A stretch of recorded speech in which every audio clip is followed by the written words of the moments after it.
Halo guys, balik lagi sama Angel di channel YouTube-nya Autofam TV. Nah, kali ini Angel mau nge-review salah satu stok unit MPV baru yang ada di Autofam. Kita punya stok Alphard G tahun 2013. Tapi sebelum Angel kasih cuplikannya, pastiin kalian udah like, comment, share, dan subscribe channel ini. Dan jangan skip video sampai habis ya.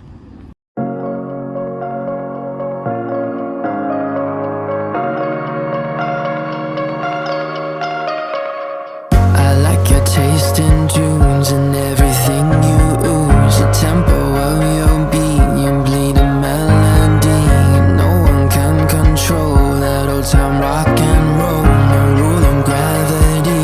And hey, can I follow you back to your room, watching you bloom in the light of the moon? Can I follow you back to your arms, wash it all off in the river of your heart? There's a million different songs that I learned to sing, watching you bloom in the light of the moon. Your loneliness will never be lost on me, so reach out and love and don't be a stranger.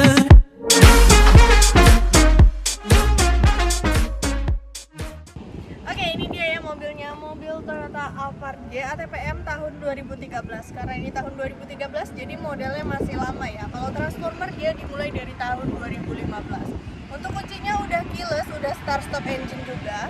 Untuk bagian depannya kita mulai dari lampunya dulu. Untuk lampunya di sini ada projector headlamp ya. Tapi untuk lampu sen dan lainnya dia masih halogen, jadi lampunya masih bohlam.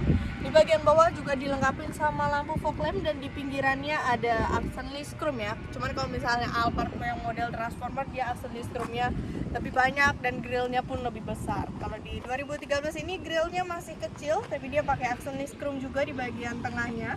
Ada emblem Alphardnya di bagian tengah. Ini ada aksen black glossy-nya juga ya. Untuk road clearance-nya dia cukup nggak terlalu pendek sih ya, cuman kalau dibilang tinggi banget enggak. Jadi kalau misalnya ada polisi tidur lebih baik agak miring biar nggak gesrok ke samping. Terus kita langsung cek ke bagian mesinnya yuk. Oke, langsung aja kita lanjut untuk bagian mesinnya ya. Untuk Toyota Alphard G ini dia cc di 2.4, jadi cc 2400. Untuk kondisi mesin, walaupun ini mobil bekas, tapi kalian nggak perlu khawatir karena Autofam menjamin mobil bebas banjir, tabrak, kilometer asli, dan kalian bisa langsung cek dulu nih ya ke dealer resmi sebelum kita lanjut ke pelunasan. Untuk bagian atasnya dia udah dilengkapi sama peredam, penyangganya ada di sebelah kanan ya. Dan kita langsung tes ke bagian sampingnya.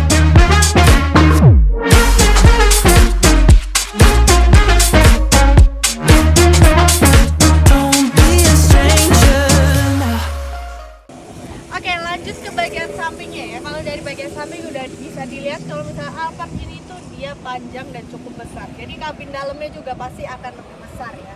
Terus sebelum kita bahas ke belakang-belakangnya, kita bahas dulu nih dari bagian bannya. Untuk bannya ini pakai merek Michelin ya. Untuk ukurannya di 215/60, untuk ringnya di ring 17. Terus dia udah elektrik, udah retract juga. Di bagian samping udah dilengkapin sama lampu sen. Cuman untuk kamera dia belum 360 ya. Di bagian atasnya, di bagian pintu dia pakai aksennya tuh black glossy gitu tuh sampai bagian belakang. Untuk handle pintu dia makainya model tarik, udah smart entry juga, ada aksen listrumnya. Kalau di bagian belakangnya dia udah electric sliding door ya. Jadi kalian bisa buka manual di sini ataupun dari kunci juga bisa. Tangki bensin ada di sebelah kiri, dan sekarang kita coba cek untuk bagian belakang. Time is taking hold, you dance like no one sees. A private galaxy, the music of your soul, a symphony composed. Your words are wasted on. Oke, untuk bagian belakangnya dari Toyota Alphard G 2013 ini masih model lama ya. Di bagian atas dia dilengkapi sama spoiler dan head mount stop lamp di bagian tengah. Untuk wiper dia ada di bagian atas ini, lompat tuh di bagian atas. Terus stop lampnya pun dia masih halogen ya, jadi masih bohlam aja, dia belum LED. Di bagian tengah ada emblem Toyotanya. Kalau di bagian belakang ada tarikan listrum lagi ya di bagian bagasinya. Di bagian handle pintu bagasi di bagian bawah.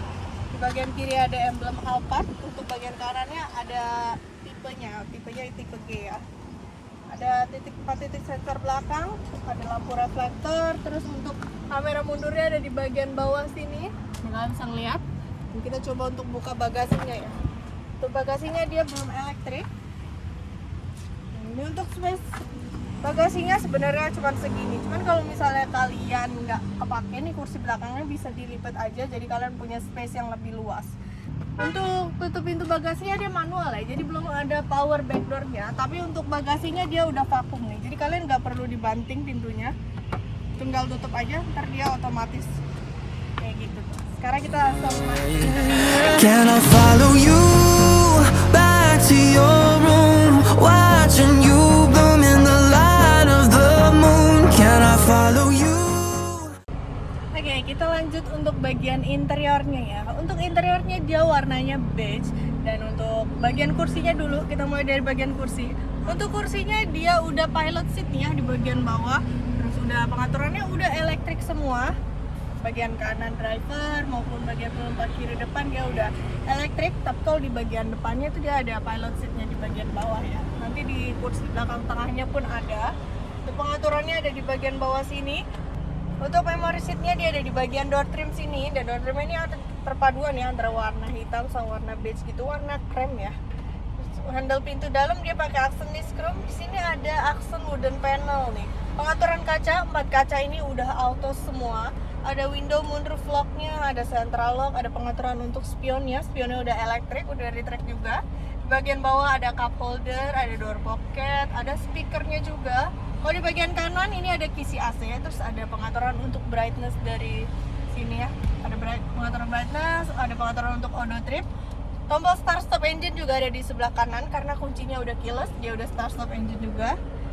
Ada tombol untuk stability control, terus untuk parkingnya, sama ini ada tombol untuk pengaturan ambient lightroom ya. Jadi kalian bisa atur aja untuk brightness ambient lightroom di belakang tuh, dari depan bisa. Bagian bawahnya ada tombol untuk nanunya, ada laci kecil untuk koin-koin biasanya. Tuas buat buka tangki bensin sama kap mesin ada di bagian bawah. Untuk tangki bensin dia ada di bagian kiri ya.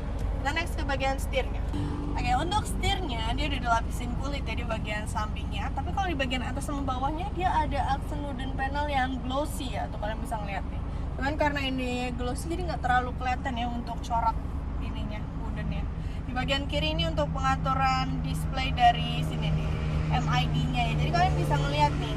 Untuk kilometernya ini di 72.000 ya. Sebenarnya kita sebelumnya itu pernah review juga, tapi kilometernya lebih rendah. Kali ini kita punya kilometer yang 72.000, tapi tenang aja, kita jamin kilometernya asli nggak ada gulungan. Kalian bisa cek juga recordnya di bengkel resminya ya. Di bagian kanan bawah ini ada cruise control. Kalau bagian kiri ini untuk pengaturan dari wiper depan sama wiper belakang. Kalau bagian kanan untuk lampunya pun dia udah auto.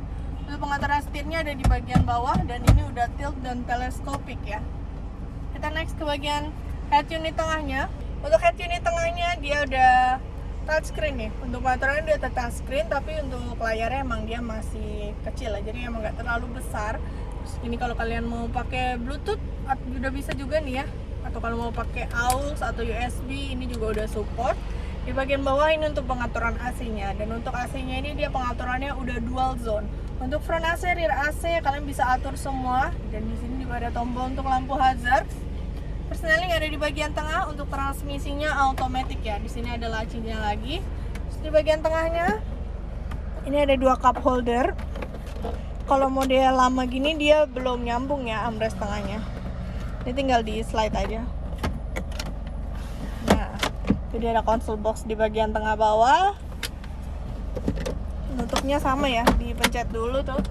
Di bagian atas ada sun visor. Untuk sun visor dia udah lengkapin kaca sama lampu, tapi untuk lampunya dia masih kuning, jadi emang belum LED. Di bagian tengah pun dia dilengkapin lampu lagi. Terus ini ada tombol untuk buka sunroof belakang sama pintu sliding door kanan sama kiri. Jadi kalian bisa buka dari depan. Ada tempat penyimpanan kacamata juga. Kalau di bagian depan dia cuma bisa dibuka segini aja ya. Untuk sunroof gedenya dia ada di bagian belakang situ. Tutup lagi. Untuk bagian dashboardnya dia udah soft touch juga. Ini ada aksen wooden panel di bagian tengahnya. Untuk buku-buku ada di bagian dalam situ. Masih lengkap juga bukunya ya. Sekarang kita coba next ke bagian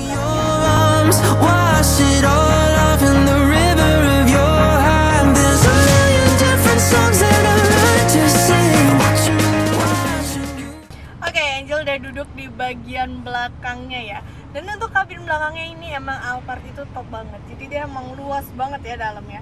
Kita bisa lihat nih dari legroomnya, itu legroomnya jauh banget, bahkan Angel ngelipet kaki kayak gini tuh masih luas banget. Dan ini emang enak banget sih. Untuk headrestnya pun dia masih ada 1 jengkal, ini masih jauh banget. Untuk kursi belakangnya yang di bagian tengah ini dia captain seat ya. Jadi dia cuma 2 aja duduknya sendiri-sendiri. Untuk pengaturannya dia udah elektrik kecuali untuk slidingnya. Untuk sliding dia masih manual, ada di bagian kanan sama di bagian kiri. Tapi untuk pengaturan lainnya dia udah elektrik ya. Dan ini ada di bagian samping. Ini dilengkapi juga sama pilot seat. Terus kalau kalian duduk di belakang ini lebih enak nih. Ini bisa diturunin ya. Jadi kalian bisa lebih selonjoran kayak gini. Itu lebih enak banget pokoknya. Terus kita next ke bagian tengahnya. Ini untuk bagian tengahnya ada meja kecil ya. Jadi disediain meja kecil di sini ya. Dan ada 2 cup holdernya. Tapi kalian kalau nggak mau pakai ini bisa dilipat aja. Jadi duduk di belakang tuh lebih enak buat lewat-lewat. Terus untuk bagian door trimnya, untuk pintu belakang dia tuh udah sliding door ya modelnya. Jadi kalian bisa bukanya tinggal ditek gitu. Jadi udah otomatis dibuka. Untuk pengaturan kaca dia udah auto juga. Di sini juga dilengkapi sama tirai nih. Jadi kalau misalnya kalian butuh privasi yang lebih, bisa ditutup aja jadi orang dari luar gak bisa ngeliat. Di bagian bawah ada cup holder kecil, terus ada door pocket juga di bagian bawah sini, ada speakernya juga. Bagian atas ini untuk lampunya ya, lampu baca ada di bagian atas, ada AC-nya juga. Tapi kalian nggak perlu khawatir, kalian di bagian belakang bisa atur AC-nya juga nih. Untuk fan-nya kalian bisa atur. Dan ini kalau kalian mau buka sunroof bisa ya. Untuk sunroof belakang tuh dia lebih luas gitu, lebih besar kalau dibuka. Ini sampai sini ya, tuh gede banget pokoknya. Tapi kalau kalian nggak mau pakai, bisa ditutup lagi aja. Terus di bagian atasnya lagi nih ada rear TV-nya ya. Jadi bisa, kalau misalnya perjalanan jauh biar nggak bosan bisa nonton TV. Kalau di bagian belakang itu sebenarnya kan bisa duduk bertiga ya. Tapi kalau misalnya armrest tengahnya diturunin, cuma bisa duduk berdua aja. Cuman kalau bertiga itu headrestnya pun udah disediain untuk 3 orang. Jadi totalnya ini bisa untuk 7 seater. Oke, jadi gimana nih guys? Kan udah lihat ya untuk review dari Toyota Alphard J tahun 2013. Buat kalian yang tertarik sama mobil ini kita buka dengan harga estimasi sekitar 435 juta untuk harga cashnya. Dan harga kreditnya kalian bisa langsung cek di website kita di www.autofam.net. Atau kalau kalian pengen cari Alphard yang udah transformer, kita punya juga nih tahun 2018. Tapi kalau misalnya butuh yang tahunnya agak lebih tua, kita punya juga tahun 2012. Pokoknya kita punya stok Alphard cukup banyak. Atau kepoin Instagram Angel di @angel_autofam. Tapi kalian bisa juga nih ya, kalau misalnya pengen langsung tahu hitungan untuk simulasi kreditnya, bisa langsung hubungin ke nomor Angel di 0813-8787-6800. Tapi kalian jangan lupa nih buat like, comment, share, dan subscribe channel ini dulu ya. Bye! Your loneliness will never be lost on me. So reach out and love. Don't be a stranger.